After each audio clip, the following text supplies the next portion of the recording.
Bonjour, bienvenue sur Choisir de s'épanouir. On se retrouve aujourd'hui dans une vidéo et oui, j'adore les podcasts, j'en ai fait beaucoup ces derniers temps, mais je me disais que ce serait vraiment chouette de vous faire un petit coucou en vidéo de temps en temps. Donc me voici. Aujourd'hui, on se retrouve pour une vidéo sur le coaching de vie, bien sûr, puisque c'est le thème du mois de mai, et une vidéo qui s'intitule 10 raisons de débuter un coaching de vie. Oui, j'ai trouvé 10 raisons. Donc on va tout de suite commencer parce que la vidéo risque d'être un peu longue et c'est pas du tout le but. Pourquoi débuter un coaching? Première raison, pour mieux se connaître. Un coaching, c'est concret et ça permet vraiment d'apprendre des choses sur soi à travers les questionnements, les questionnaires éventuels, les exercices. Rien que dans la première séance, l'anamnèse, on fait un point, un bilan en fait sur tous tes domaines de vie. Et donc, rien que dans cette séance-là, tu vas apprendre beaucoup de choses sur toi. Après, on travaille très souvent les valeurs qui sont les piliers de la personnalité. Donc là encore, on apprend vraiment beaucoup sur soi et ça va te permettre d'aller dans la bonne direction et d'avoir des objectifs qui sont beaucoup plus en adéquation avec ton être profond et d'aller donc vers une vie qui est de plus en plus inspirante et épanouissante pour toi. Deuxième raison, pour avoir un soutien émotionnel et une stimulation positive. Oui, parce que le changement, c'est pas évident et on a besoin d'être encouragé et un coach est aussi là pour ça, pour te motiver, pour te remotiver, pour te valoriser aussi. Parce que malheureusement, on reçoit quand même plus souvent des marques d'attention négatives que positives dans la société. On nous dit plus souvent ce qu'on pourrait faire mieux, ce qui va pas, que ce qui est bien. Donc le coach est vraiment là aussi pour renverser la tendance et pour vraiment insister sur le positif. C'est quelque chose qui est vraiment très important pour moi. Et puis un coach, c'est un professionnel de l'écoute. C'est quelqu'un qui a une présence empathique, bienveillante. Donc finalement, le soutien affectif pour moi, c'est vraiment ce cocon de bienveillance, d'empathie. Ici, on peut être soi-même. Ici, on peut parler de tout. Il n'y a pas de jugement.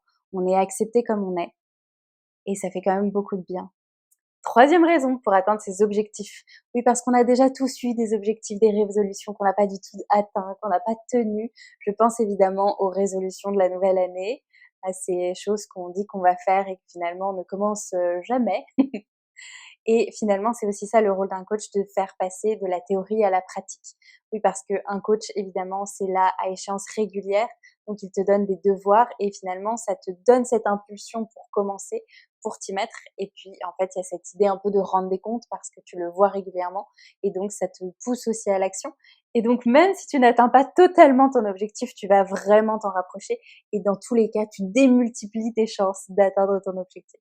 Quatrième point, pour passer à l'action, pour avoir une vraie transformation, le passage à l'action, il est primordial, c'est très central en coaching. C'est d'ailleurs pour ça qu'on donne des devoirs entre les séances pour vraiment que le changement se fasse de façon concrète et qu'il y ait un passage à l'action. Si je prends l'exemple du stress, que je suis une personne très stressée et que j'ai envie de l'être moins, d'aller vers plus de sérénité, je vais lire beaucoup de livres, voir des conférences et vraiment apprendre beaucoup de choses sur le stress. Et c'est déjà très bien. Moi, je dirais jamais que c'est inutile d'avoir toutes ces connaissances supplémentaires parce que j'adore apprendre et je pense que c'est hyper important, hyper intéressant aussi. Mais l'important ici, c'est quand même le passage à l'action. Même si je sais que les exercices de respiration aident beaucoup dans la gestion du stress, mais que je n'essaye jamais, eh ben, il va rien se passer. Mon stress ne va pas diminuer parce que j'ai toutes ces connaissances. L'important, c'est vraiment l'action, le passage à l'action. Et d'ailleurs, Albert Einstein a dit, la folie, c'est de faire toujours la même chose et de s'attendre à un résultat différent. Et je suis bien d'accord, pour tout changement, il y a besoin d'actions légèrement différentes, de nouvelles actions, de nouvelles habitudes, de créer de nouvelles habitudes de pensée peut-être. Mais en tout cas, tout passe par l'action. Cinquième raison, pour gagner du temps.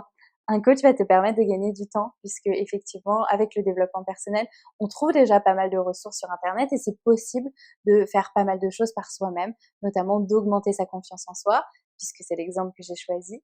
Tu vas lire un certain nombre de livres, regarder des conférences et faire pas mal de choses et tu vas réussir à faire augmenter progressivement ta confiance en toi.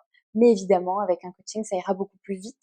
C'est un coaching individuel, donc un coaching personnalisé. Donc la personne va faire des exercices, des questionnements qui sont vraiment personnalisés, qui vont te correspondre à toi, qui vont correspondre à tes problématiques du moment.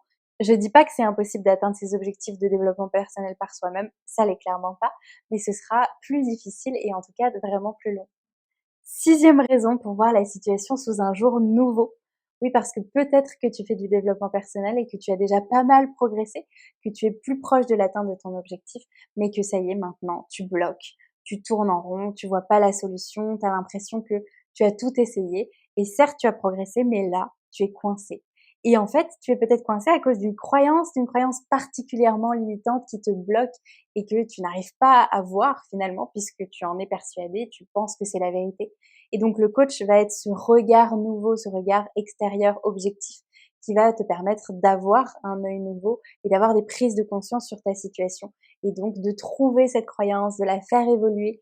Et c'est pareil pour les peurs. En fait, l'être humain est quand même très bon dans les stratégies d'évitement. Peut-être qu'il y a cette action et que tu dis, oui, non, finalement, cette action, je crois qu'elle n'est pas primordiale pour mon objectif. Mais en fait, si, elle l'est, mais c'est juste que tu as une peur qui est liée. Et donc, le coach va t'aider à te rendre compte de ça et à aller voir cette peur, à l'affronter, à la traverser et donc à aller sur ce chemin et à te rapprocher de cet objectif. Septième raison pour gagner en efficacité. Quel que soit où tu en es aujourd'hui, prendre un coaching te permettra de gagner en efficacité, d'être plus précis, de faire les exercices de la bonne manière, peut-être d'être cohérent aussi parce que parfois on fait un certain nombre de choses dans une direction mais on garde des mauvaises habitudes dans une autre qui nuisent en fait à l'atteinte de l'objectif. Donc voilà, évidemment, ça t'aide aussi à ne pas procrastiner. Vraiment, ça t'aide à enlever les nuisances et les perturbations, les interférences finalement et vraiment à manifester ton potentiel de manière la plus efficace possible. Huitième point, pour augmenter sa confiance en soi. Vous le savez peut-être, mais ma spécialité, c'est l'estime de soi de manière générale. Donc, inévitablement, c'est en toile de fond de tous mes accompagnements. Mais dans tous les coachings de vie, selon moi, on augmente sa confiance en soi. Tout simplement parce que la confiance en soi, c'est le rapport à l'action. Et comme vous l'avez compris maintenant, il y a beaucoup d'actions dans le coaching. On sort de sa zone de confort, on se challenge, on se dépasse. Et donc, inévitablement, on augmente sa confiance en soi. Neuvième raison pour apprendre, pour développer des compétences. Oui, parce que dans un coaching, on apprend sur soi, mais pas que. C'est un point que je vais pas beaucoup détailler parce que j'en ai parlé dans le podcast précédent sur le coaching de vie, qui est vraiment complémentaire à celui-là. Donc, si vous voulez plus de précision, vous pouvez aller le voir et on va passer tout de suite à la raison numéro 10 de débuter un coaching, se dépasser, se challenger. On peut prendre un coaching parce qu'on a envie de passer à un niveau supérieur, d'aller plus loin dans ses objectifs, d'aller plus profondément sur une thématique. Et dans tous les cas, ça fait partie du coaching. On sort de sa zone de confort, on se challenge, on passe à un niveau supérieur. Enfin, si tu te dis qu'un coaching de vie te correspondrait bien, mais qu'avec ton emploi du temps, tes voyages, ça va être compliqué, ou bien que tu habites dans un village et qu'il n'y a pas de coach de vie, ou alors qu'il n'y a pas de choix, parce que je pense que c'est important d'avoir le choix et de prendre quelqu'un qui te semble inspirant, dont l'énergie te plaît, c'est très personnel évidemment. Eh bien, j'ai la solution pour toi, c'est le coaching de vie en ligne. Maintenant, c'est très répandu et ça marche très bien. Il suffit d'une bonne connexion Internet. Ça se fait à travers une plateforme. Moi, personnellement, j'utilise Zoom. C'est confortable et très pratique dans beaucoup de situations, notamment si tu as des problèmes de garde. Enfin bref, plus d'excuses. Si tu souhaites débuter un coaching de vie, ce sera forcément possible. Je vais finir avec une citation de mon formateur David Lefrançois. Avec un coach, on fait plus vite, mieux et moins cher. Voilà, c'est tout pour cette vidéo. J'espère qu'elle vous a plu. Je suis Sophie, je suis coach de vie spécialisée dans l'estime de soi de manière générale et notamment l'amour de soi.